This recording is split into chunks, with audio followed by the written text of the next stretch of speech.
представляется, что Чайковский является нам на протяжении, так сказать, нашего жизненного пути, да, он посещает нас в трех ипостасях.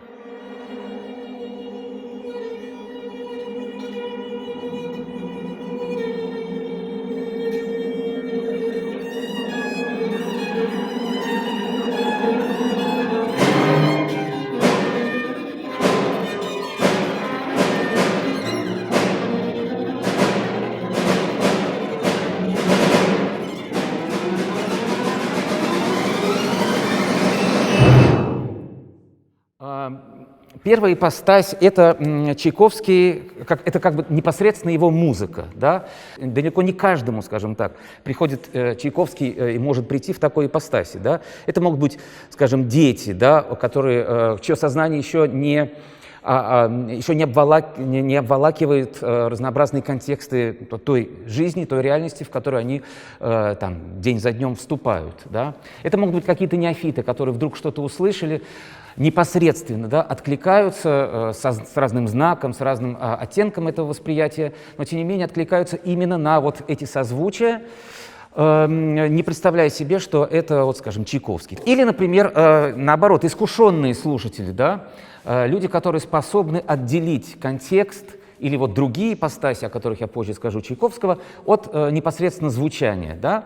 Это такие как бы критически мыслящие слушатели или специалисты, не знаю, там, композиторы, музыковеды. Вторая ипостась — это Чайковский, в который к нам является Чайковский, это Чайковский миф, Чайковский идол, Чайковский суперстар, да? Чайковский — некое магнитное поле, которое обволакивает параллельно магнитному полю Земли, да, весь наш, значит, земной шарик, распространяется по всем уголкам. Да?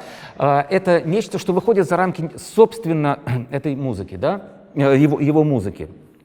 Вот. Это, собственно, вот этот грандиозный контекст, который в силу бесконечного множества исполнений, бесконечного типа слушания его, да, от случайного к внимательному, от детского восприятия к взрослому и так далее, нас сопровождает, да, всю жизнь. И третья ипостась — это, собственно, сам Петр Ильич Чайковский, да, как гражданин Чайковский, да, который был сначала ребенком, потом отроком, молодым человеком, потом зрелым человеком. Ну, пожилым, как мы знаем, к сожалению, да, он не был, потому что умер в расцвете своих творческих сил, здесь вот недалеко на Морской улице, на Малой. Вот. Это как бы третья ипостась.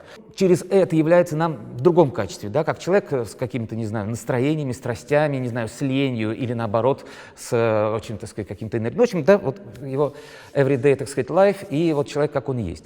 Вот это три ипостаси, которые иногда в какие-то входят союзы, да, то есть какие-то множество общие, да, Чайковский миф и Чайковский, собственно, его музыка, какой-то определенный, не знаю, эпизод из нее, тема, переход какой-то, секвенции и так далее. Или музыка и обстоятельства его там личной жизни, да, иногда тоже пересекаются так, что одно с другим спаяно, а иногда не пересекаются. Вернее, в какой из них Чайковский является чаще, и эти визиты как бы значительнее для моих коллег. Это вот и есть мой вопрос. Или, может быть, еще какая-то есть ипостась, о которой я не упомянул, и в ней, в этой четвертой, или в четвертой, пятой, в этих ипостасях является Чайковским. И каким образом эти визиты вот в этих качествах Чайковского повлияли на то, что вы, дорогие мои коллеги, пишете, и как вы пишете?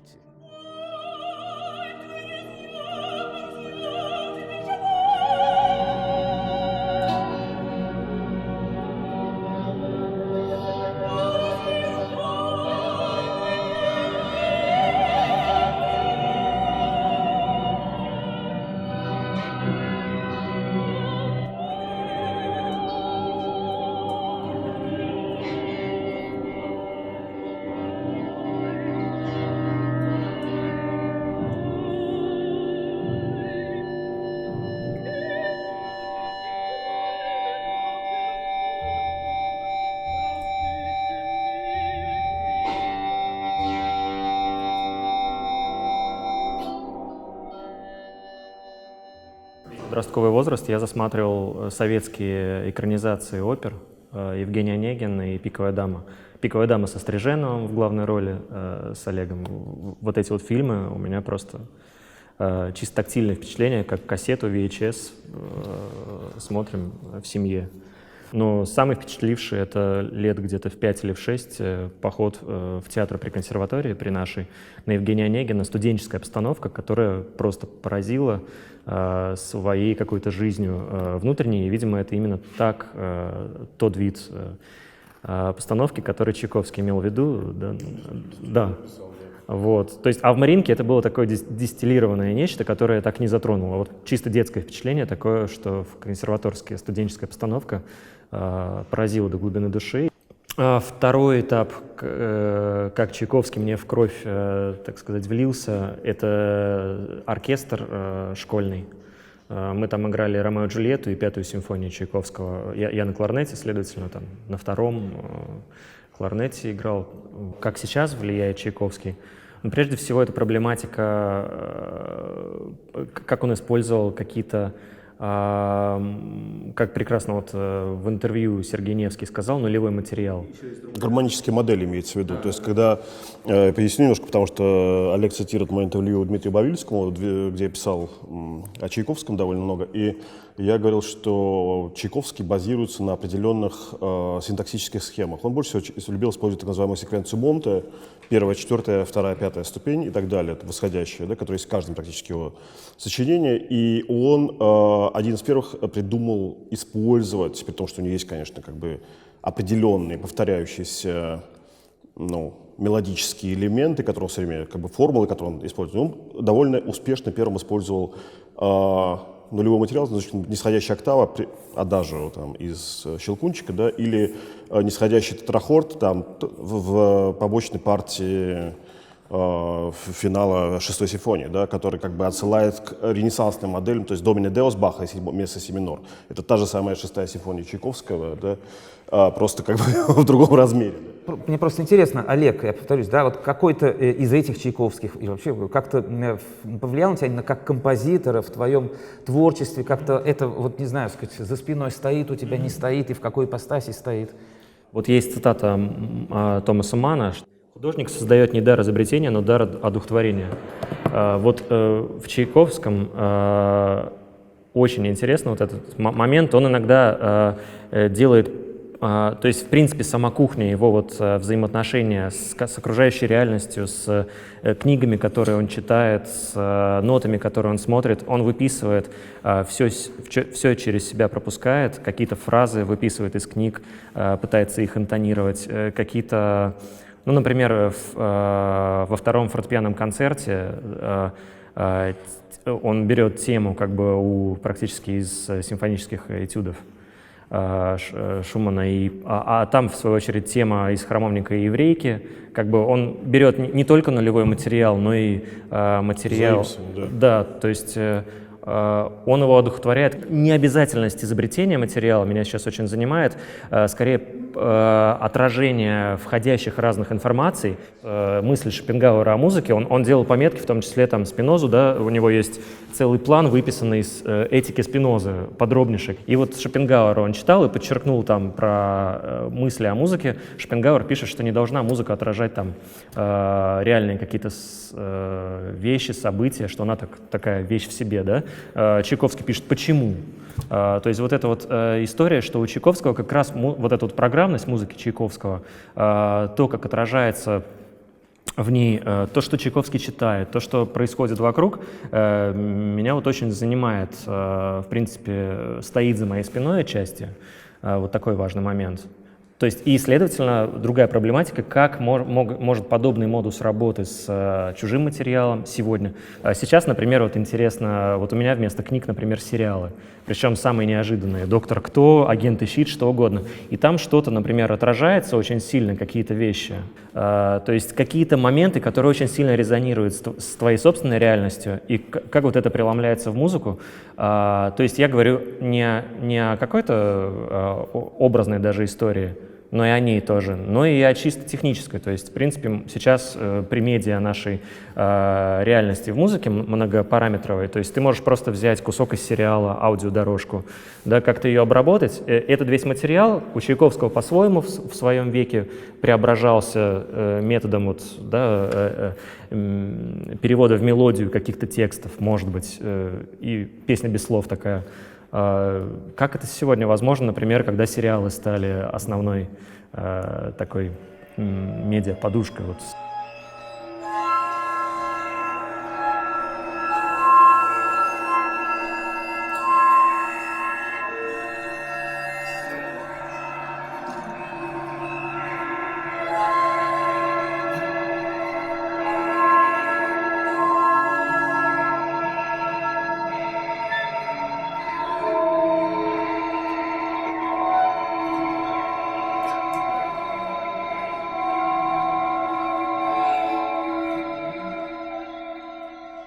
Да, мне очень понравилось вот это не изобретать, а удохотворять, и, то есть как некая, ну не формула, но какой-то, да, вот действительно это нечто, что за спиной может стоять и каким-то образом вот этим каким-то наэлектризованным полем действовать на творческий процесс, на какую-то рефлексию в голове.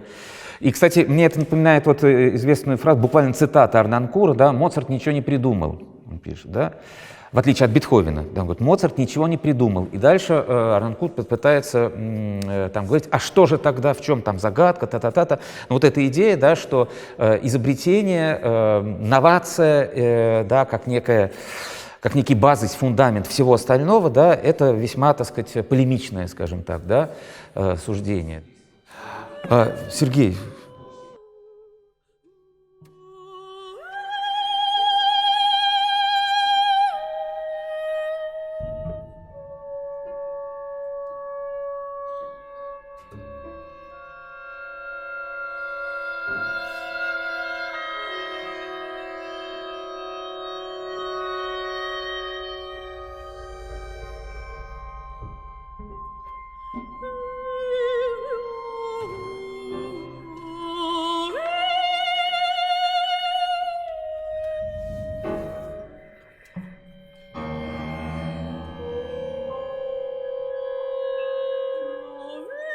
Я должен был уехать из России, чтобы полюбить Чайковского, потому что, когда учился в училище при консерватории, меня просто вбухивали молотком каждый день. Там у нас была рубрика «Чайковский 100 лет назад». Мы должны были учить экспозицию музея в Клину. И, естественно, как бы музыка Чайковского была чем-то дефолтным, да, чем она совершенно не была при жизни. То есть чем-то само собой разумеющимся, потому что Чайковский для нас, для нашего подсознания создал некоторую нормативность музыкального синтаксиса, да, где есть функциональная гармония, где есть 8 тактов, всегда есть 10-3-12 секвенций. И это было то, чего я стремился сбежать. Потом, когда я уехал в Германию, я стал много работать с певцами, и аккомпанируя песни Чайковского, я нашел к нему какой-то ключ, потому что я понял, что там есть Чайковский в каком смысле музыка для профессионалов, что там как бы в нем нет такой той необязательности, которая есть у других русских композиторов. И вот эта четкость мышления, да, как бы она очень импонирует, да, как говорил там, вот я несколько раз сегодня буду ссылаться на Асафьева, если там Петербург, мыс России и Европе, то музыка Чайковского была тоже мысом России и Европы, она объяснила европейцам, что такое русская музыка, благодаря своей как бы заимствованию. Как говорил Гройс, каждый успешный художник — это предприятие по импорту и экспорту. И импорт должен уравновешиваться экспортом, то есть как бы если Чайковский импортировал Моцарта, Шумана, там, Брамса очень много, хотя он сам это отрицал, да, и потом экспортировал туда как бы русский и украинский большой как бы части вещей Мелос, да, то это мне тоже стало Чайковского куда понятнее, когда я стал жить в Германии. А потом уже, когда я сам стал писать текст о Чайковском, изучать его, я открыл какую-то ключевую личность, которая тоже мне, когда я учился в училище, там, мне казалось чем-то очень отталкивающим. Я старался от этого господина убежать, да. И в свое время я уже позже делал лекцию, ну, как бы, кроме там диалога с Бавильским, который уже писал Олег, я делал лекцию для одного частного лектория в Москве, который назывался «Для кого писал Чайковский». Для этого я поехал опять в тот же самый музей в Клину, взял учебник экскурсоводов, который описывает каждый предмет Чайковского. У Чайковского был такой инстаграм на стенах, и каждая стена имела некое как бы собрание фотографий, которые были посвящены одной теме. Здесь были родственники, здесь были только покойники, тогда было принято фотографировать людей в гробу. Да, здесь были мученики, там, значит, гравюра с изображением Людовика XVI. Здесь был как бы, ну, в общем, бесконечное. Вот, и я стал внедряться в эти фотографии и стал сопоставлять их с посвящениями музыки Чайковского и выяснил, что вот есть закономерность между портретами людей, которых он все время возил с собой из дома в дом, вешал на одно и то же место, да, и, соответственно, посвящениями, как бы, и читая биографию Чайковского, там, в основном Познанского, я как бы стал, ну, он мне стал как-то куда более симпатичен, в принципе, мне симпатичны люди, которые живут в своей профессии, да, и когда я уже сам сформировался более-менее как композитор, Чайковский, который был, ну, после Рубинштейна, может быть, первым русским профессиональным композитором, который ничего, кроме композиции, не делал, сам говорил, что как бы, если он там даже репетировал свои балеты или преподавал, дирижировал, для него это было только что-то, что скрадывает время его жизни, да. Вот это посвящение себя, растворение себя в своей работе, оно для меня стало как-то определяющим фактом, что эмпатия для Чайковского, с тех пор я полюбил его как человека тоже. Вот. Чайковский, конечно, наследил у меня в душе довольно заметно в период, так сказать, такого, я бы так сказать, пробуждения критического сознания, да, где-то в подростковом возрасте, когда, так сказать, наслаждение детством, спортом и дружбой со сверстниками уступало место чему-то другому, тревожному, неизвестному. Я как-то стал приглядываться к окружающей среде, и вот таким вечным спутником стала некая вот такая эмоциональная рефлексия, музыкальным выражением которой стал Чайковский. Действительно, я стал его слушать вдруг резко, неожиданно, в 15-16 лет стал его слушать по-другому, нежели до этого, играя там старинную французскую песенку и прочее, слушая на уроках музлитературы, в концертах, куда меня мама водила. Потом же, вот когда у меня началось вот это критическое осознание реальности вокруг меня, Чайковский вошел в меня наравне, абсолютно на равных с другой звуковой реальностью, в которую я влился, можно сказать, провалился. Это рок, или вот этот мир рок-н-ролла. Я стал играть в рок-группе в 10 классе, я стал ходить на концерты, стал немножко бояться в себе тех реакций, которые вызывает Чайковский. Это непосредственность. Кто-то из музыковедов про него такое слово, что он позволял себе такое бесстыдство в откровенном выражении эмоций, да,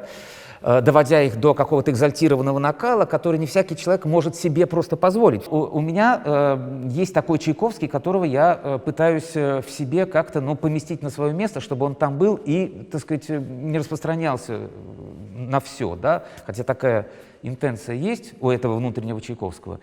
Поэтому, в общем, у нас с ним, вот с этим, так сказать, с этим Чайковским как мифом, как нечто, ставшей частью меня и частью там всех нас, ввиду того, что, да, он всегда с нами. Вот. У меня с ним сложные отношения, не всегда такие, что ли, сервильные. Вот. Это касается и, собственно, непосредственно композиторской работы. Да? Вот. Не несет ли меня, я думаю, не слишком ли я, так сказать, даю вот... в общем, какой-то вечно жующий жадный рассудок, да, он как-то пытается, он находится всегда в нервном диалоге с Чайковским во мне. Я бы так сказал. Вот. Александр Иванович, ну вот теперь уж точно вам слово. Ну, извините, что я никуда не отодвигался, мне действительно очень интересно было.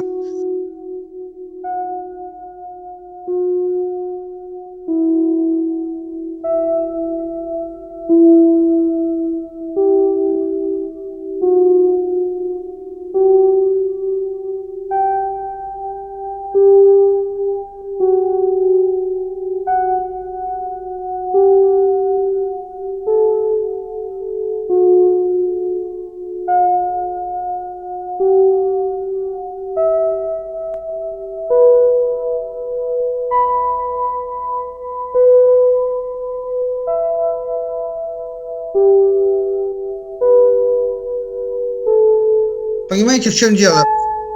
Мне кажется, что прежде всего нужна какая-то точка отсчета всегда. Мне кажется, что в музыке, как в одном из удивительном даре искусства, каком-то особенном, я думаю, существует главное счисление, это счисление жизни, смерти, или точнее смерти жизни, потому что только в смерти что-то рождается. Я думаю, что Чайковский в этом смысле какая-то уникальная фигура, потому что на его примере мы особенно ярко можем увидеть этот ориентир и эту проблему. Понимаете, его оперы, симфонии, камерная музыка живет, они замечательные, но они живут в контексте необозримого океана симфонии, опер и камерной музыки, существующей в мировой музыке вообще. Но есть нечто уникальное, что несет именно Чайковский и никто другой. Это его 3 балета. Каким образом в музыке можно проследить эту духовный свет именно оплодотворенный русским искусством, потому что все западное искусство Возрождения несет во всем этом главное это человек. А во всем русском искусстве, как мне представляется, главное, разумеется, это Бог. И совершенно неожиданно я подорвался буквально на номере из начала 3-го акта «Лебединого озера».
Я еще раз хочу сказать, 3 балета Чайковского – это молитвенное озеро, царственная красавица и приношение, фактически оплодотворенное Святым Духом Щелкунчик.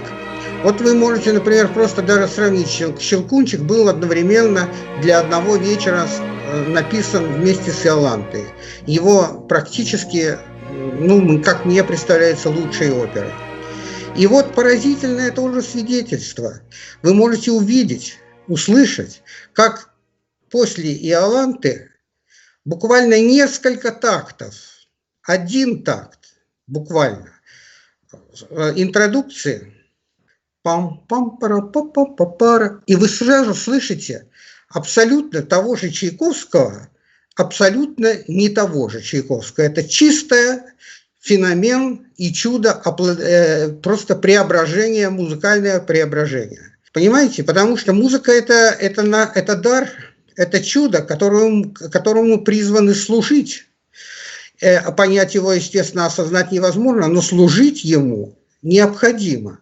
Понимаете, балетные партитуры свидетельствуют о царстве жеста, торжество жеста.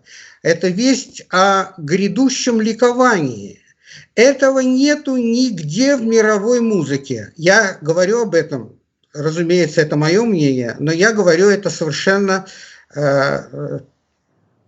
абсолютно, для меня это очевидно совершенно. Вы все знаете Володю Юровского. У меня с ним был недавно большой разговор относительно того, он же записал «Лебединое озеро» в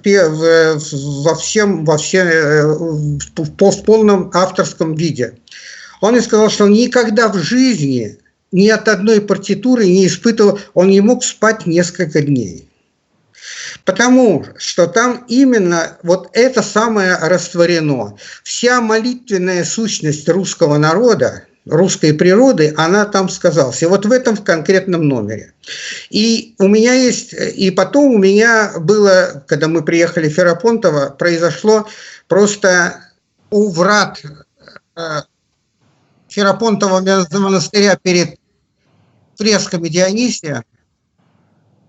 Вот что случилось. Дайте, пожалуйста, второй маленький фрагмент на 39 секунд.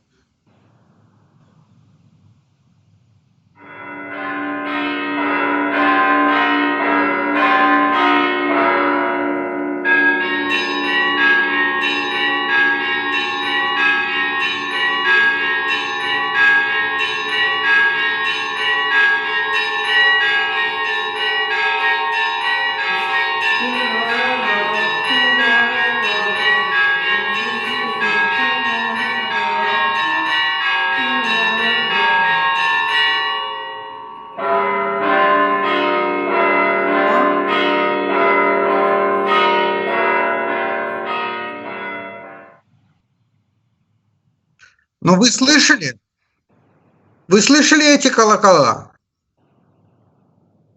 Дело в том, что они просто, я чуть не потерял сознание, они просто заиграли эту тему. Да-да-да-да, да-да-да-да, да-да-да-да, да-да-да-да. Такие вещи, конечно, можно свалить на что угодно, но это свидетельство, вы понимаете? Кроме того, смотрите, если меня слышно, вот этот ре бемоль мажор и ля мажор, который в оперном Чайковском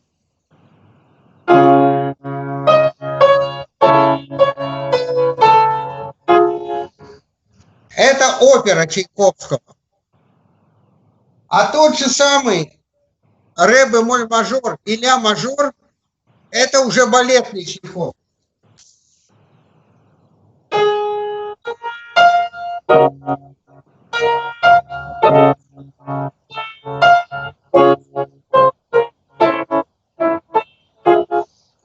Какое невероятное смирение, хотя вы можете сказать, что это абсолютно одно и то же, но бездны пролетают просто бездны, потому что в балетных партитурах Чайковского вот это самое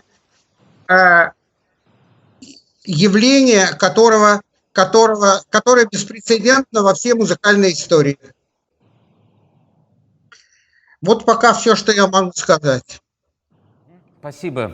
Вы знаете, только если говорить о каких-то совпадениях, да, таких неожиданных, я сейчас поймался на том, что я помню давно, лет 12, может даже 15 назад, одна профессор Моцартеума, Сибила Дамс, руководитель архива одного, ну, она специалист по барочным танцам, вот, она говорила, ну, буквально, я сейчас поймался на том, что практически то же самое, что вы. Она говорила, что французская барочная музыка, ну, прежде всего, в поле ее интересов, танцевальная музыка, там, Кампра, Шарпантье, Рамо, вот, она говорила, что духовная музыка, или там богослужебная музыка, предназначенная для служб, да, в церквях, она там, ну, тоже, там, так сказать, что там духовного, что там такого, да, что она, так сказать, там нет никакой вот этой, да, так сказать, связи, что настоящий диалог с Богом, с Божественным, да, обнаруживается в той эпохе именно в танцевальной музыке вот этих композиторов, да, что вот их вокальная, там, оперная, ну, там, понимаете, это синтетический жанр лирических трагедий, героических пасторалей, но вот именно в вокальной музыке это как бы разговор человека с человеком. Другое дело танцевальная музыка, где, и она тоже там, вот так же, как вы поставили сейчас Чайковского, да, из «Лебединого», также у меня в памяти сохранились вот именно те номера, да, те танцы, которые он ставила, в общем-то, с такой же мыслью, что это совершенно овеянная божеством музыка, да, и вот, ну, буквально все то, что вы говорили сейчас про «Щелкунчик», «Лебединое озеро», она говорила про некоторые там балеты и балетные номера из лирических трагедий композиторов французского барокко. Но мне кажется, что да, что вот это свидетельствует о том, что каждая культура, да, она концентрируется на каком-то своем опыте, да, и кроме того, что она многое, что-то специфическое замечает, есть вещи, которые остаются как бы в тени или не замечаются в силу принадлежности к другой культуре. Просто я обычно очень осторожен в такой объективации, что больше нигде такого нет, да, потому что, скажем, для Сибилы Дамс, вот этого профессора, да, и я с ней тоже не согласен, тоже нигде такого нет, кроме как вот в той культуре, танцевальной культуре французского барокко, которая для нее является очень-очень такой своей, прочувственной, да, и так далее. Просто очень схожие мысли и слова. Понимаете, я недавно у Сергея Аверинцева наткнулся на очень удачный термин. Хронологический провинциализм. Хронологический провинциализм. Вы понимаете, что музыка, как и вообще вся жизнь, не имеет времени. Их главные вещи не имеют этого временного счисления. И наша беда нашего времени состоит в том, что не только то, что произошло несколько десятилетий или даже лет назад, теперь даже несколько дней назад уже было когда-то. И это беда невероятная. И если вы «Лебединое озеро», которое идет веками, я не знаю, десятилетиями, изо дня в день, по несколько спектаклей в день, которые люди слушать уже не могут, которые исполняются на похоронах генеральных секретарей. Вы понимаете, в чем дело? И это очень важный пример того, что мы слышим и не слышим. Давайте немножко... Спасибо большое. Спасибо, дорогой Александр Аронович. Давайте договоримся, о чем мы говорим, потому что тема сегодняшней встречи была, что современного в музыке Чайковского и как она как бы влияет ли она на нас, говорит ли она с нами, да. И я действительно задумался на эту тему, потому что, для сегодняшнего слушателя музыка Чайковского действительно дефолт. Это то, что нечто само собой разумеющееся, чем она совершенно не была для его современников. Потому что современники говорили, что они предъявляли Чайковскому обычно тот набор требований, критика, которая проявляет мне, что это очень хорошо сделанная европейская музыка, которая делает как в Европе. Да? Чайковский ближе к концу жизни пытался найти выход из своей именно вот синтаксической нормативности, где есть мелодия, есть аккомпанемент, есть функциональная гармония, есть там расширение восьмитактного периода преимуществ секвенции, и он пошел в сторону от нормативности в два направления. Первое направление, оно, как ни странно, что делать Чайковскому современному, как ни странно, историзм. Чайковский один из первых композиторов обратился к XVIII веку в своей музыке. И мы знаем, что в 1988 году Юргенсон, издатель, подарил Чайковскому полное собрание сочинений Моцарта, который был для Чайковского всем, да, и в 1988 году Чайковский написал сюита Моцартиана, что он взял, который, собственно, первый пример апроприации, целиком заимствованной музыки, да. Что Чайковский взял из Моцарта? Он взял не хиты, а он взял очень странные, маргинальные фортепианные пьесы, которые Моцарт написал тоже 100 лет за этого, в 1788 году и 1789 году.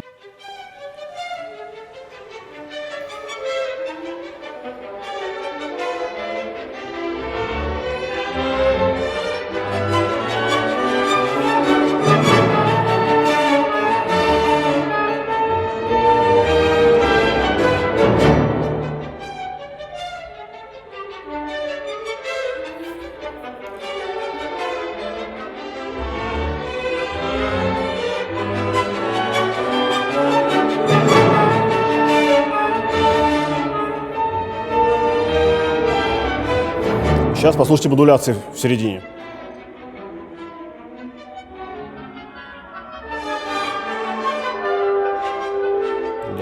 Значит, когда Арнольд Клуг говорит, что Моцарт ничего не изобретал, он, конечно, не прав, потому что Моцарт насыщал привычные современному формы избытком информации. Моцарт дает нам в этих секвенциях, да, значительно больше, чем мы можем распознать. Там идет квинтовый круг с частотой, значит,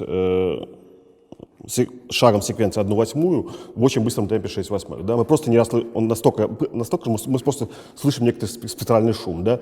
Чайковский берет именно эту музыку. Значит, почему? Потому что она сама тоже выбивается из синтаксической нормативности своего времени. Моцарт написал эту гжигу, когда он ехал в Берлин из Вены, чтобы получить место у Фридриха Вильгельма II, берлинского кайзера, и остановился на один день в Лейпциге и изучал там архивы Баха в Томаскирхе. Значит, по впечатлениям от этих архивов Моцарт написал эту вещь, а Чайковский взял именно ее для инструментовки. Интересный еще один момент, я как бы попытаюсь объяснить Чайковского через других композиторов. Значит, у Моцарта, кроме этих жиг, да, кроме этих, значит, там в Моцартиане, значит, Чайковский брал еще минуэт, тоже очень странный по гармоническому языку.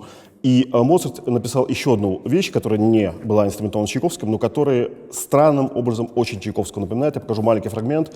Это называется фрагмент сюиты у Моцарта, да, Кёхель 399. И там есть гармонический ход в минуэте, который вот та же самая монотосеквенция, восходящая, первая, четвертая, вторая, пятая ступень, да, которая очень напоминает самого Чайковского. Это второй пример, сейчас там где там, куранте. Да, средняя часть.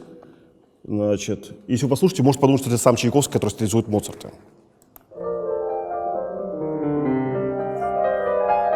И сейчас.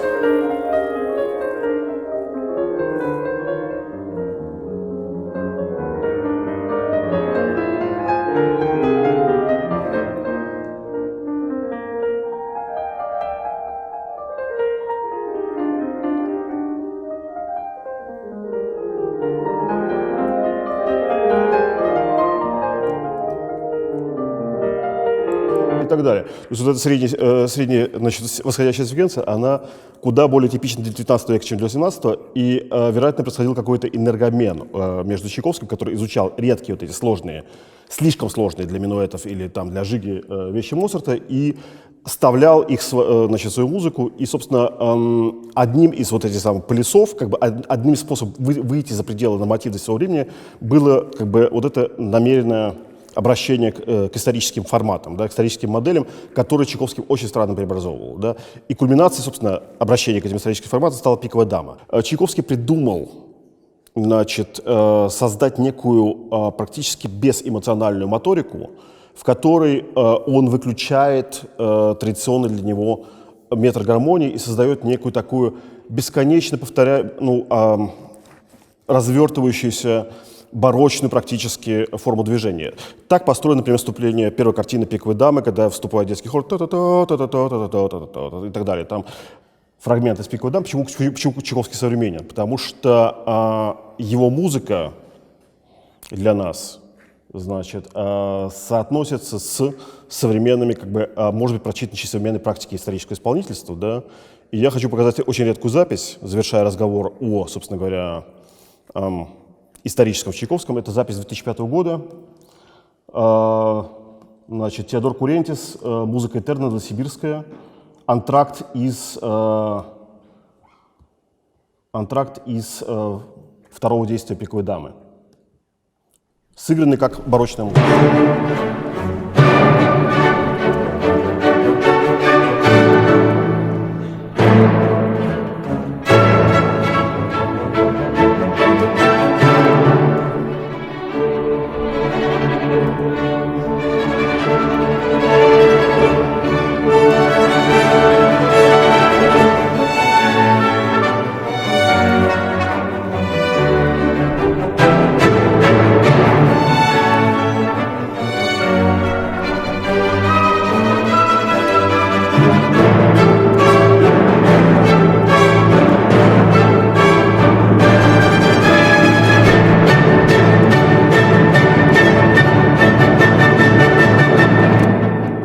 Совпадение с современностью, да, оно как бы возможно через эти самые неоклассицистские, необарочные эти самые экскурсы Чайковского. И покажу скерцы из второго квартета. Это раннее сочинение, значит, написано еще в 1874 году.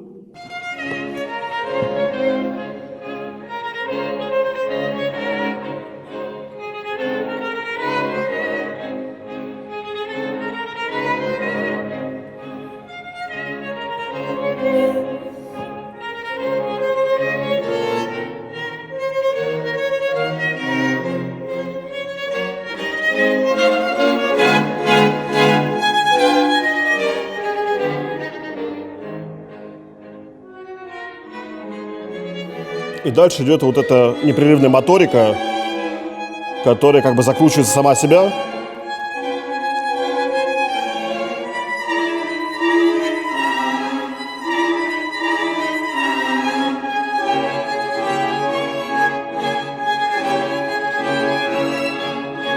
Ну и так далее.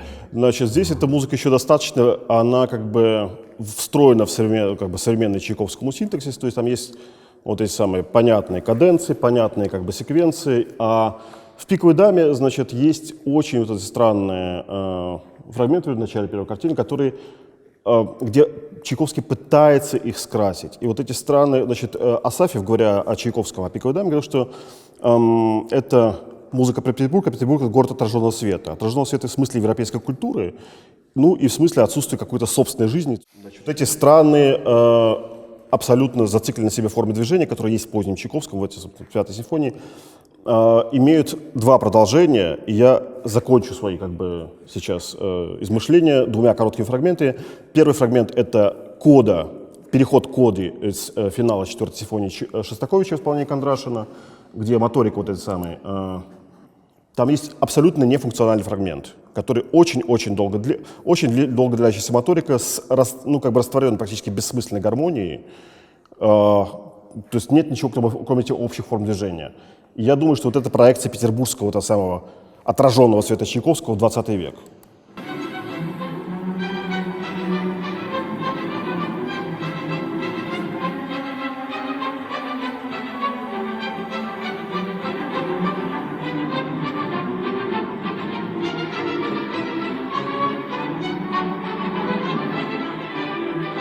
Музыка, которая никуда не идет и ниоткуда не идет. У нее нет никакой функции, кроме там оттягивания там, финала, да?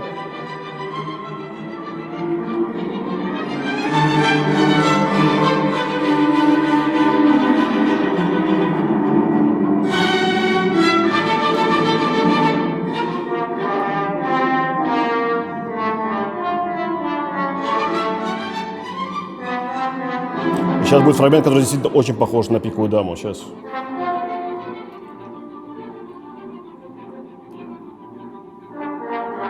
Не этот.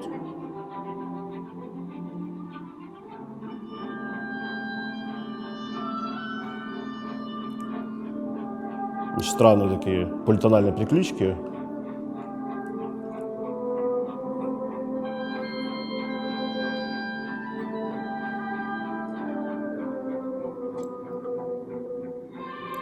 Ну и так далее. И второй фрагмент очень короткий, который тоже, мне кажется, проекция вот этого позднего Чайковского и его странных форм его моторики, да, это середина второй части Dumbarton Oaks Стравинского. Стравинский уже написал «Мавру», где еще более как бы, ну, посвящение Глинке, Пушкину и Чайковскому, где еще более как бы по-своему сформулировал этот самый отраженный сфер петербургской культуры, да.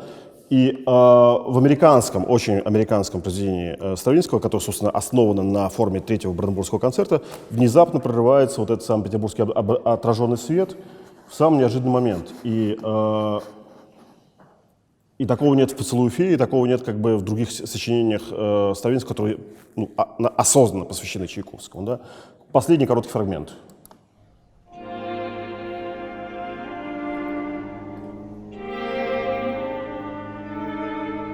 Переход барочный.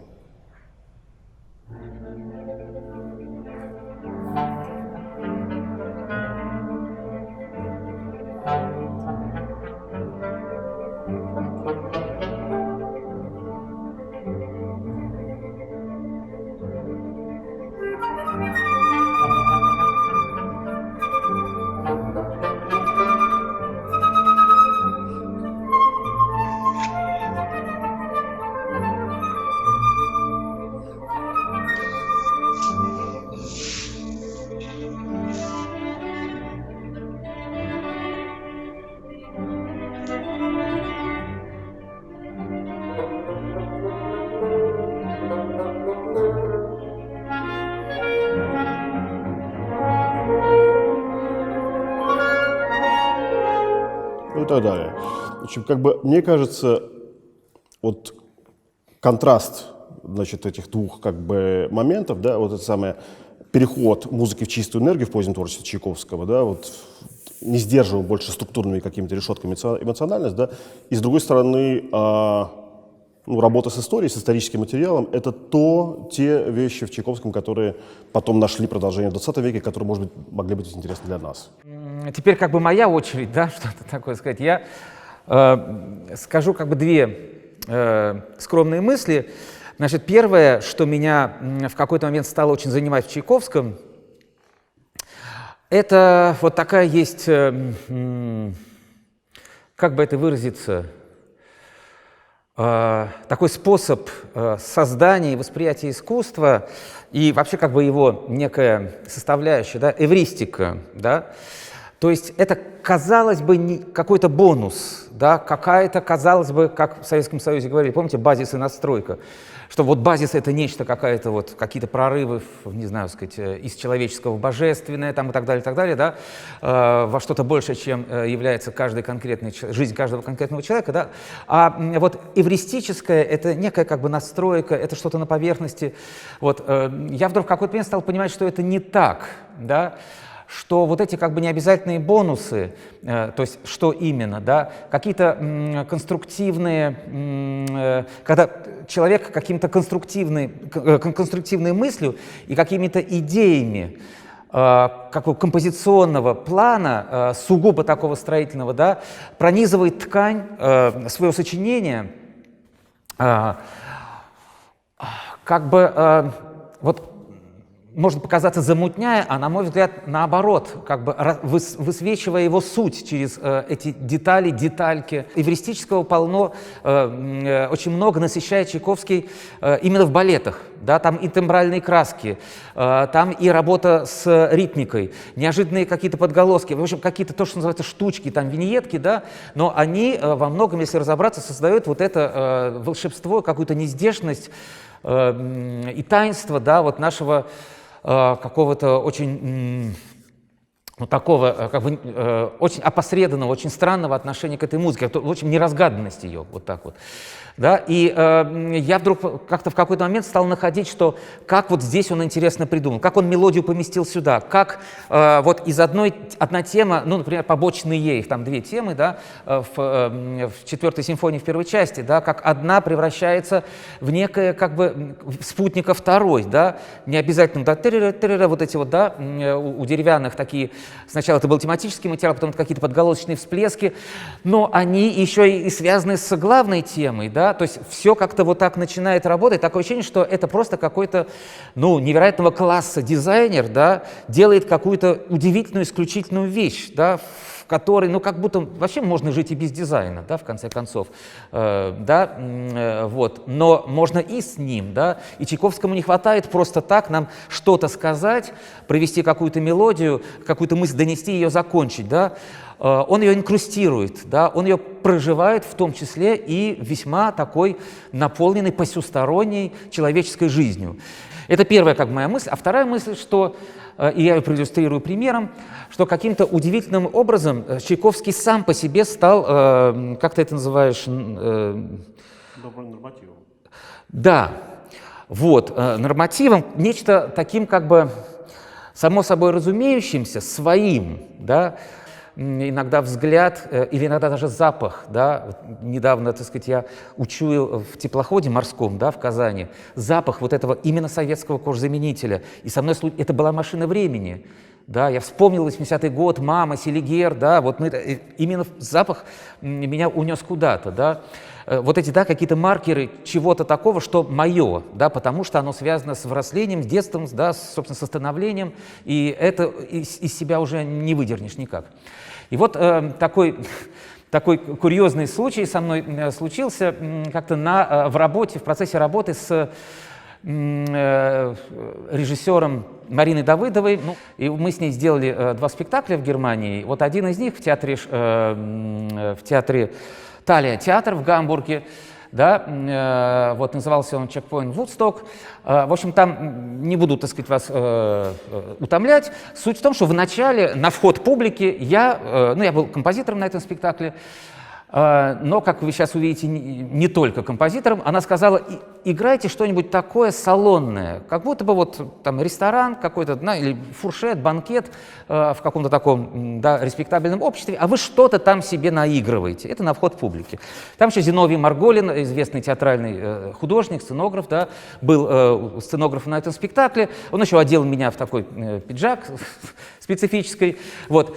И я говорю, ну а что? Я предложил какие-то варианты, вот это. Марина говорит, нет, вы умничаете, вы что-то выдумываете, вы что-то такое, как композитор работаете. Нет, забудьте себя, наигрывайте какую-нибудь ерунду. Я говорю, ну что вы называете ерундой? Ну что? Да хоть Yesterday, да, песню. Вот. И я думал, ну Yesterday, так сказать, да, там куплетик, ну надо наигрывать как-то, чего-то сидеть какое-то время.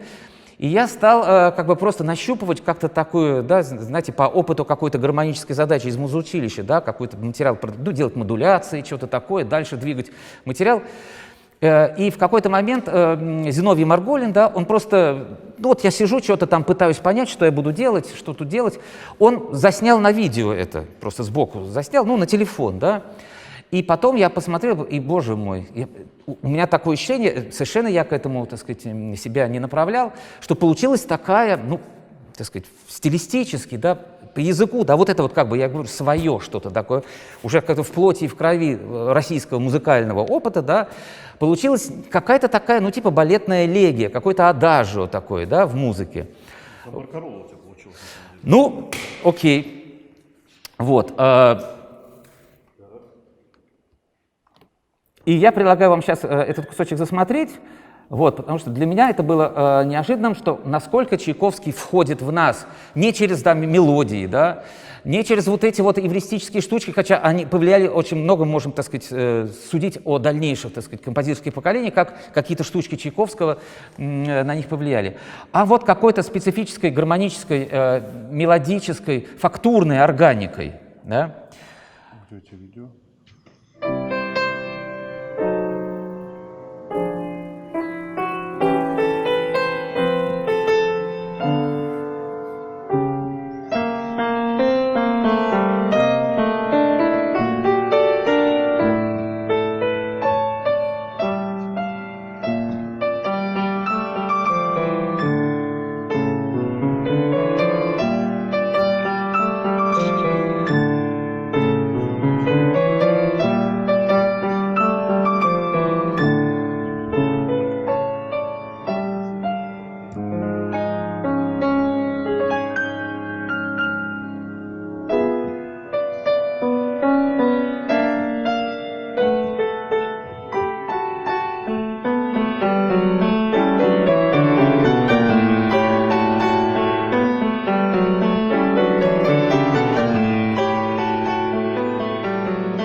Мы заново открываем себе способность слышать какую-то вещь часто через остранение.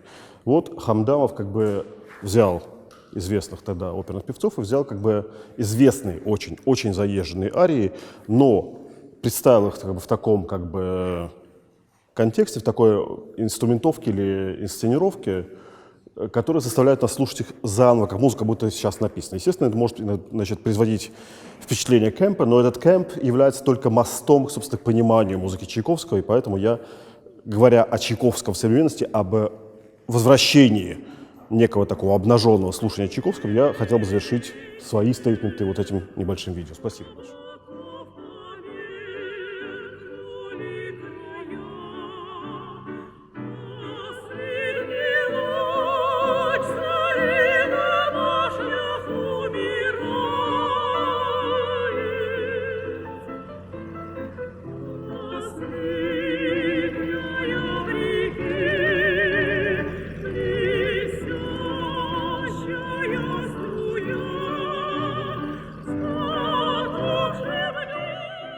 Тогда на этом я благодарю и аудиторию, и моих коллег, вот, и Дом радио, вот, за это прекрасное, надеюсь, не бесполезно проведенное время всеми нами. Да, спасибо.